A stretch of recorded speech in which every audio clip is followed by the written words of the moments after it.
Good morning, friends. So last lecture we discussed regarding discovery of electron, how discovery of electron has been taken place. Now the new topic, that is discovery of proton and neutron. जो बाकी के दो सब atomic particle है proton और neutron, उसकी discovery कैसे हुई उसके बारे में हम बात करेंगे. सो प्रोटॉन की जब हुई, प्रोटॉन न्यूट्रॉन से पहले हुआ, neutron is the latest one, that is in around 1932.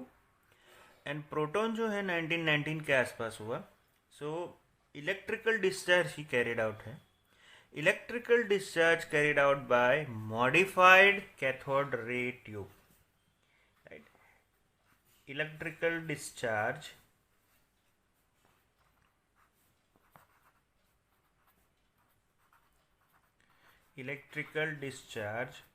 carried out by modified cathode ray tube. यानी मॉडिफाइड कैथोड रे ट्यूब से ये है पॉजिटिवली चार्ज पार्टिकल निकले. Right, modified cathode ray tube which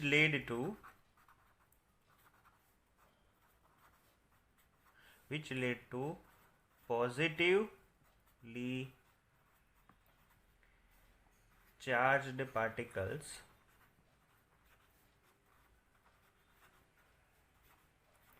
और ये जो चार्ज पार्टिकल्स है उसको नाम दिया गया, that is known as canal raise.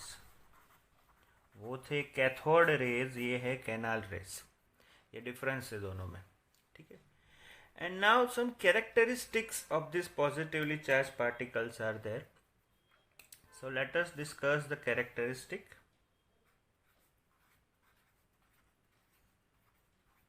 कि ये जो प्रोटॉन ढूंढा गया, अभी तक तो नाम नहीं दिया गया है, लेकिन उसकी कैरेक्टरिस्टिक क्या है, किस बेसिस पे उसको हमने सिलेक्ट किया कि ये पॉजिटिवली चार्ज है. सो सबसे पहला है which is just opposite.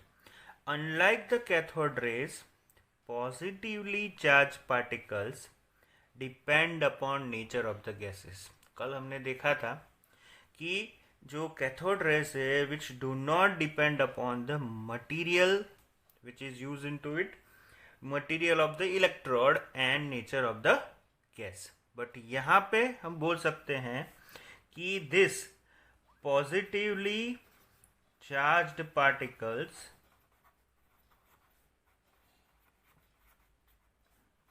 right, they depend on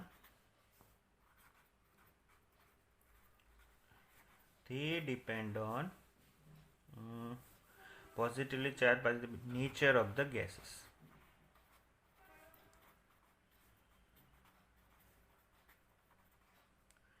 जो गैस अंदर यूज हुआ है उसके लिए. So they are consider as simply gaseous ions, positively charge gaseous ions. अभी दूसरा क्या है कि the charge to mass ratio of this particle is found to depend upon from which gas this originates. Second, charge to mass ratio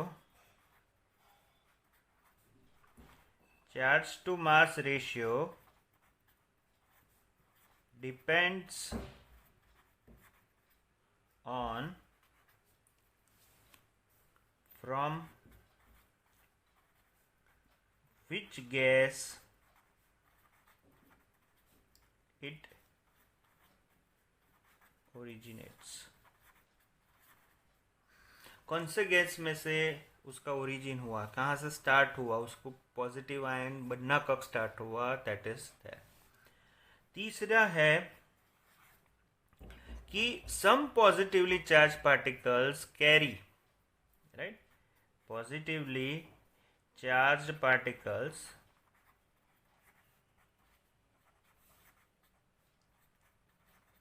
carry a multiple of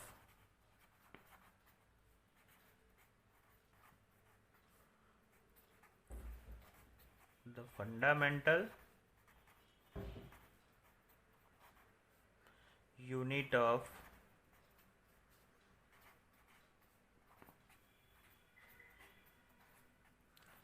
electrical charge.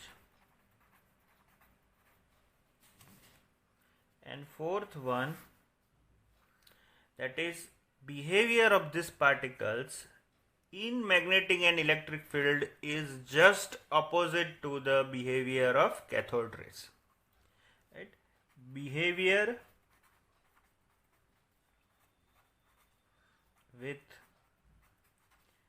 electrical field and magnetic field is opposite to the behavior of electron और बोल सकते हैं cathode rays. Right, तो ये चार characteristic है जिसके base के ऊपर हमने प्रोटॉन है वो ढूंढा गया. First one is positively charge particles. They depend on nature of the gases, charge to mass ratio from which it gets originated, and it's a fundamental unit of electrical charge. And behavior with electrical and magnetic field is just opposite to the behavior of electron. So now let us go with our main topic, proton. कौन से base के ऊपर हुआ? The smallest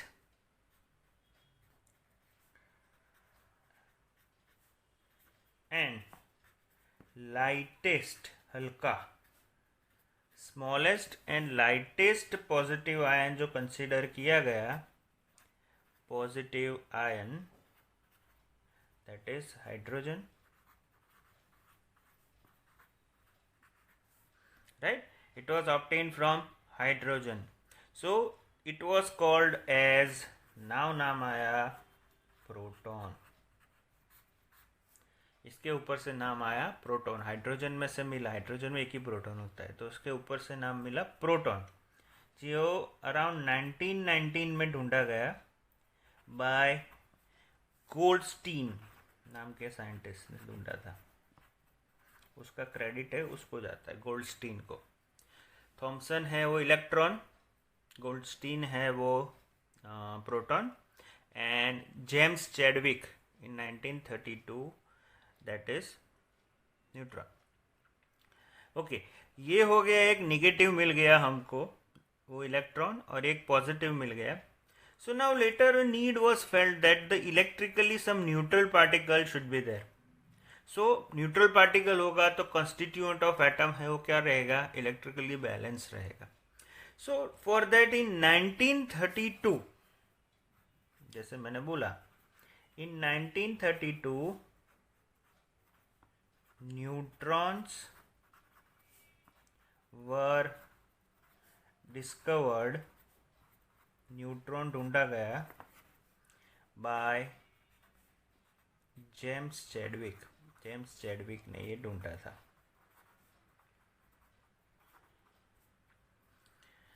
उसने क्या किया, एक bombarding किया एक थीन शीट, बेरिलियम की एक थीन शीट के ऊपर अल्फा पार्टिकल्स का, और उसमें से उसने न्यूट्रॉन ढूंढा था. अभी एक बात है कि when electrically neutral particles having mass slightly higher than और slightly greater than proton was emitted, he name this particle as neutron. किसकी बात चल रहे हैं? जेम्स चैडविक की, कि उसका जो मास था which is slightly higher than the proton, so उसको कंसिडर किया गया न्यूट्रॉन नाम से. तो ये हो गया इलेक्ट्रॉन, प्रोटॉन एंड न्यूट्रॉन की डिस्कवरी कैसे हुई. अभी आपको मालूम है कि इलेक्ट्रॉन, प्रोटॉन और न्यूट्रॉन तीनों है, उसमें एक इलेक्ट्रॉन नेगेटिव चार्ज कंसिस्ट करता है, प्रोटॉन है वो पॉजिटिव चार्ज कंसिस्ट करता है, एंड न्यूट्रॉन है वो चार्जलेस है. अभी नेक्स्ट जो टॉपिक है that is Thompson model of atom, जो आप ऑलरेडी 9th में पढ़ चुके हो, वही पढ़ना है वापस. Thompson model of atom, J. Thomson, right? In 1898, he proposed that atom possesses a spherical shape. Atom है वो एक स्फीयरिकल शेप में है, ऐसा उसने बोला. और स्फीयरिकल शेप में जो बाकी है उसके जो सरफेस है वो सब they are positively charged and it is evenly distributed amongst the atom, ऐसा उसने बोला, लाइक दिस. और the negative ions are embedded into it. 1 2 3 4 5 6 7 1 2 3 4 5 6 and 7 like this. जो स्फीयर के सरफेस के ऊपर पॉजिटिव है, पॉजिटिव स्फीयर, एंड अंदर जो है negative ions are, that is called, negative है इसलिए इसको हम बोलेंगे electrons. They are embedded into it. The electrons are embedded into it in such manner that to give the most stable electrostatic arrangement, it gives most stable electrostatic arrangement. इसकी वजह से, जैसे मैंने अभी किया ना, 7 थे पॉजिटिव आयंस, तो उस हिसाब से 7 नेगेटिव ही बना है. So most stable electrostatic arrangement दिए. An important feature of this model is that the mass of the atom is assumed uniformly distributed over the atom. Right, mass uniformly distributed amongst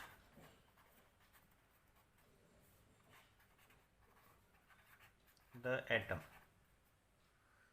Okay, the model was not particularly, it was able to explain the neutrality, but it was not consistent result all over the world. Right, बहुत सारे experiment हुए, उसके लिए consistent नहीं होता था. Neutrality है ये बताता था बट कंसिस्टेंटली नहीं. सो कंसिस्टेंटली नहीं बताता था, लेकिन फिर भी Thomson was having, he got the Nobel prize for that. Thomson got Nobel prize in physics in 1906 for his theoretical and experimental investigation on electricity of gases. Now conduction of electricity by gases है, उसके लिए उसको Nobel मिला.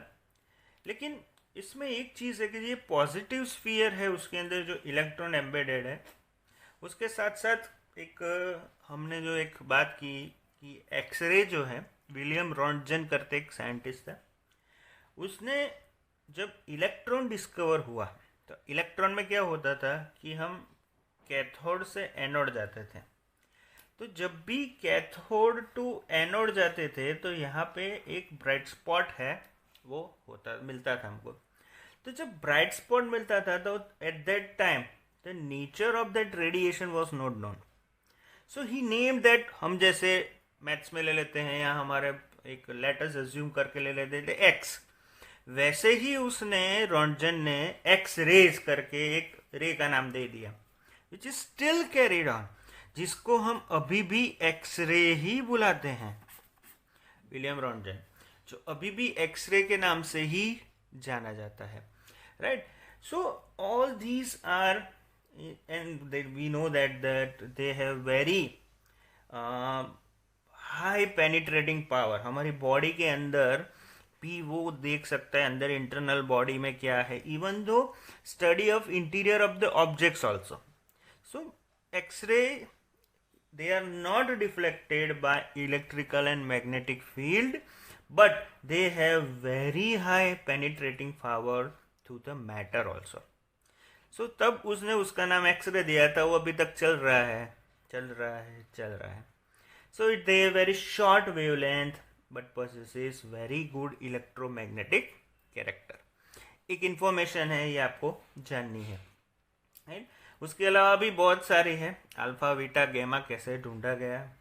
Right, Henry Becquerel करके था scientist, उसने बहुत सारी एलिमेंट्स है वो खुद ही अपने आप रेडिएट होते हैं, ऐसा ढूंढा, जिसको हम अभी रेडियो एक्टिव एलिमेंट्स भी बुलाते हैं. मैं ये सब में डिटेल में इसलिए नहीं जा रहा हूँ क्योंकि इसके बाद का जो टॉपिक है वो ज़्यादा इम्पोर्टेंट है, राइट। ये सब आप याद रख सकते हो। चलो अभी next, that is also you had studied in 9th standard, लेकिन वो अभी भी उतना ही इम्पोर्टेंट है। Rutherford's nuclear model of atom.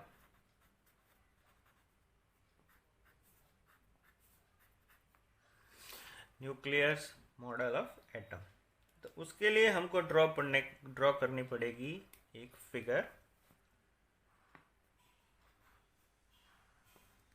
Rutherford ने क्या किया था, एक अल्फा रे स्कैटरिंग एक्सपेरिमेंट किया था, राइट। अल्फा रे स्कैटरिंग एक्सपेरिमेंट में क्या हुआ कि ये जो बॉक्स दिख रहा है उसमें से वो अल्फा रे का सोर्स है, उसमें से उसने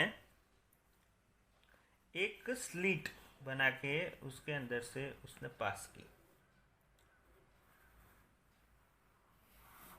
आपको याद आ गया होगा थोड़ा थोड़ा, ठीक है। ये आ गया आपका फॉस्फोरेसेंट मटेरियल, ओके। एक सिंपल समझने के लिए हम ड्रॉ कर लेते हैं। ये हो गया हमारा सोर्स ऑफ अल्फा पार्टिकल्स, ये हो गई हमारी लेड प्लेट, ये है गोल्ड फॉयल, राइट। और ये जो है दैट इज फोटोग्राफिक प्लेट।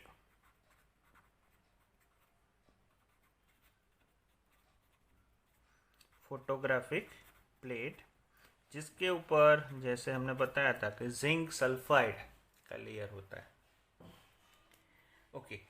अभी रुदरफोर्ड एंड स्टूडेंट्स, दो स्टूडेंट थे उसके, एक का नाम था हैंस गाइगर, दूसरा अर्नस्ट मार्सडन। इन दोनों ने bombarded very thin gold foil with alpha particles. यहां से स्टार्ट हुआ,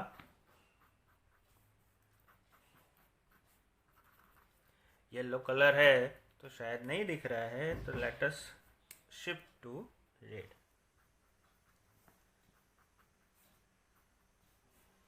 यहां से उसने ये गोल्ड फॉर्म स्ट्राइक किया। जैसे ही ये स्ट्राइक हुआ, यहां से मेजोरिटी ऑफ द जो रेज है वो स्ट्रेट वे में निकल गए। मेजोरिटी ऑफ द वेव्स है वो स्ट्रेट रे में निकल गए, लेकिन बहुत कम थे जो यहाँ पे डिफ्लेक्ट हुए।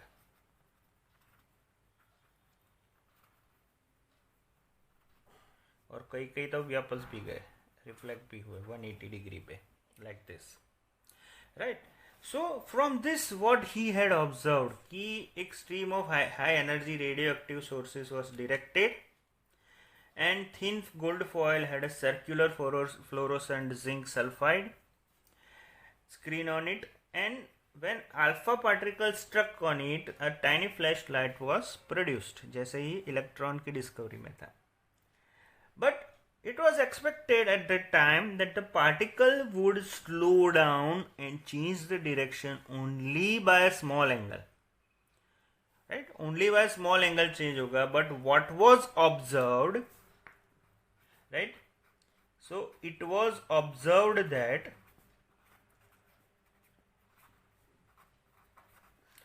number one, first observation was that most of the alpha particle passed through the gold foil undeflected. Most of the alpha particles deflected or undeflected, right? It remains undeflected. And second one observation था कि majority undeflected, यहाँ से सीधा strike किया, right. आप book में देखेंगे तो आपको मिल जाएगा स्कीमेटिक, एक मोलेरिकल व्यू है, इसमें बहुत सारे हैं वो ऐसे पास हो जाते हैं, लेकिन बहुत सारे हैं वो डिफ्लेक्ट होते हैं, बहुत कम ऐसे हैं। So most of the alpha particles remains undeflected. A small fraction, very small fraction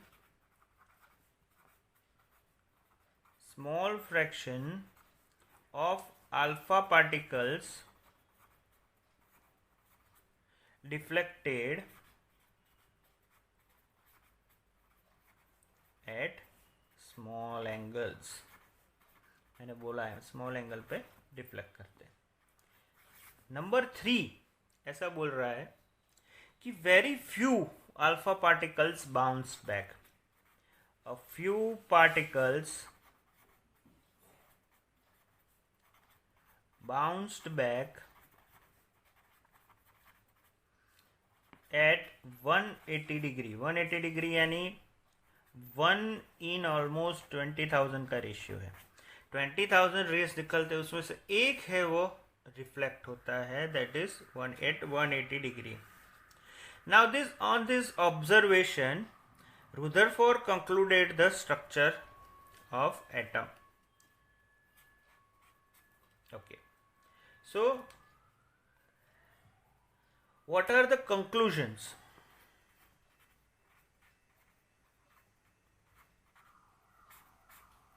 Conclusion is number 1, most of the spaces in the atom is empty. Most of the space in atom is empty. खाली होती है।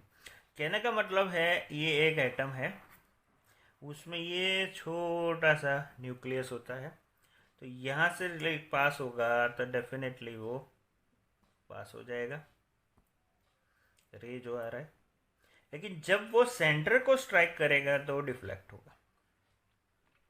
यानी most of the space of this atom is empty.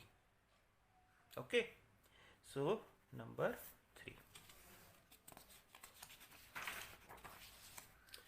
Second बोला इसने conclusion, that is a few positively charged alpha particles were deflected, and this deflection must be due to the repulsive forces.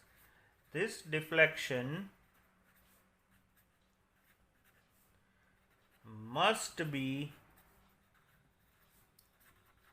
due to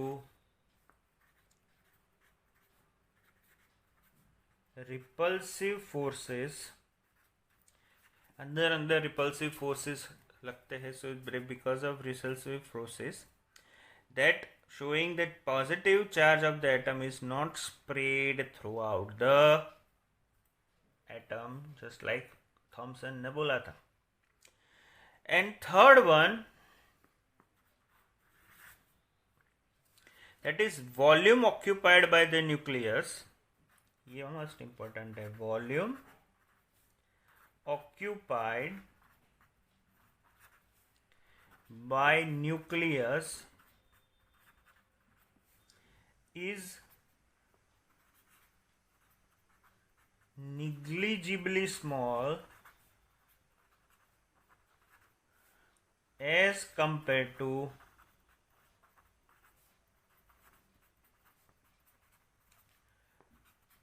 total volume of atom. यानी मान लो कि nucleus का जो radius है that is around, atom का radius 10⁻⁻10 metre है।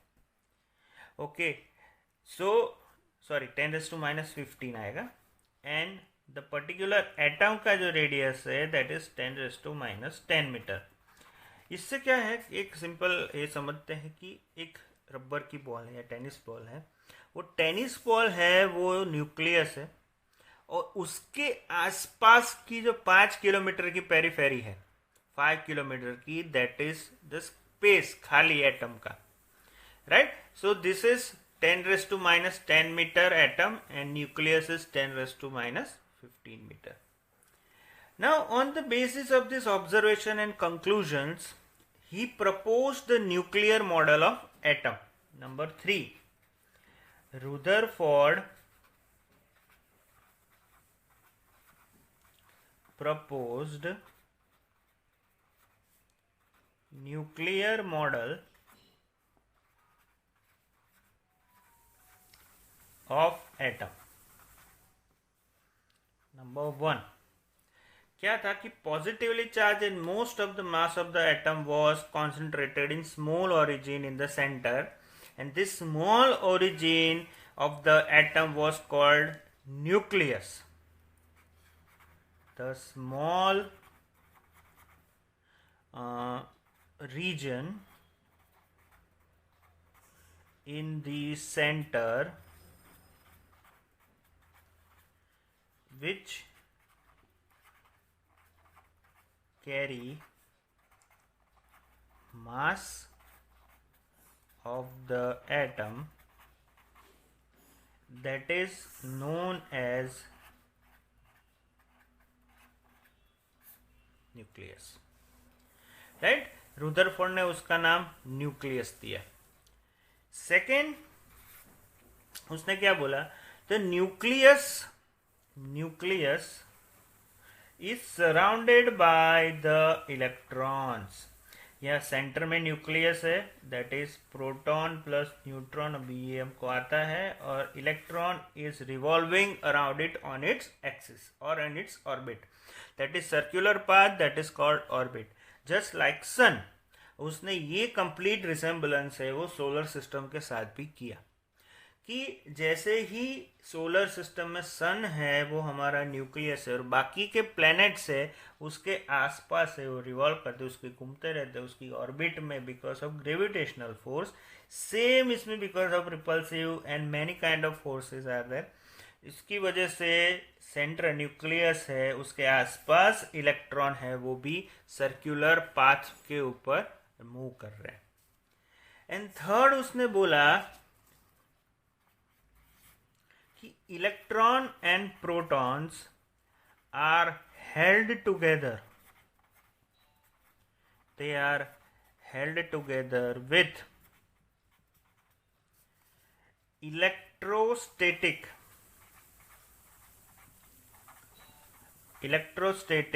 forces of attraction. Electrostatic forces of attraction की वजह से they are combined, they held together, वो एक दूसरे के साथ कंबाइन है, वो एक ही एटम में एक दूसरे के साथ रहता है. So this is complete the theory of Rutherford's nuclear model. क्या किया, अल्फा सोर्स बीबी प्लेट में से कोल्डफिल में से पास किया तो majority alpha particles remains unreflected. A small fraction they are deflected at small angles and few are bounced back at 180 degree. So in conclusion that most of the space in this atom remains empty और center में है कुछ positively charged sphere है. The deflection that must be because of repulsive forces and the volume occupied by the nucleus is negligible as compared to total volume, right? Rubber ball or radius of 5 km around us. So Rutherford proposed that from that model that the small region in the center which carries complete mass of the atom, that is called nucleus. Secondly, the nucleus is surrounded by the electrons that move around the nucleus with very high speed in their circular path, that is called orbit, right? And Rutherford's model ortho resemblance to the solar system. Electron and proton are held together with electrostatic force of attraction, right? So hope ये एक topic already आप पढ़ चुके हैं फिर भी समझ में आ गया होगा. It's just go through the assignment, it's very easy, and give the answer. Okay, thank you very much. Stay at home and stay healthy.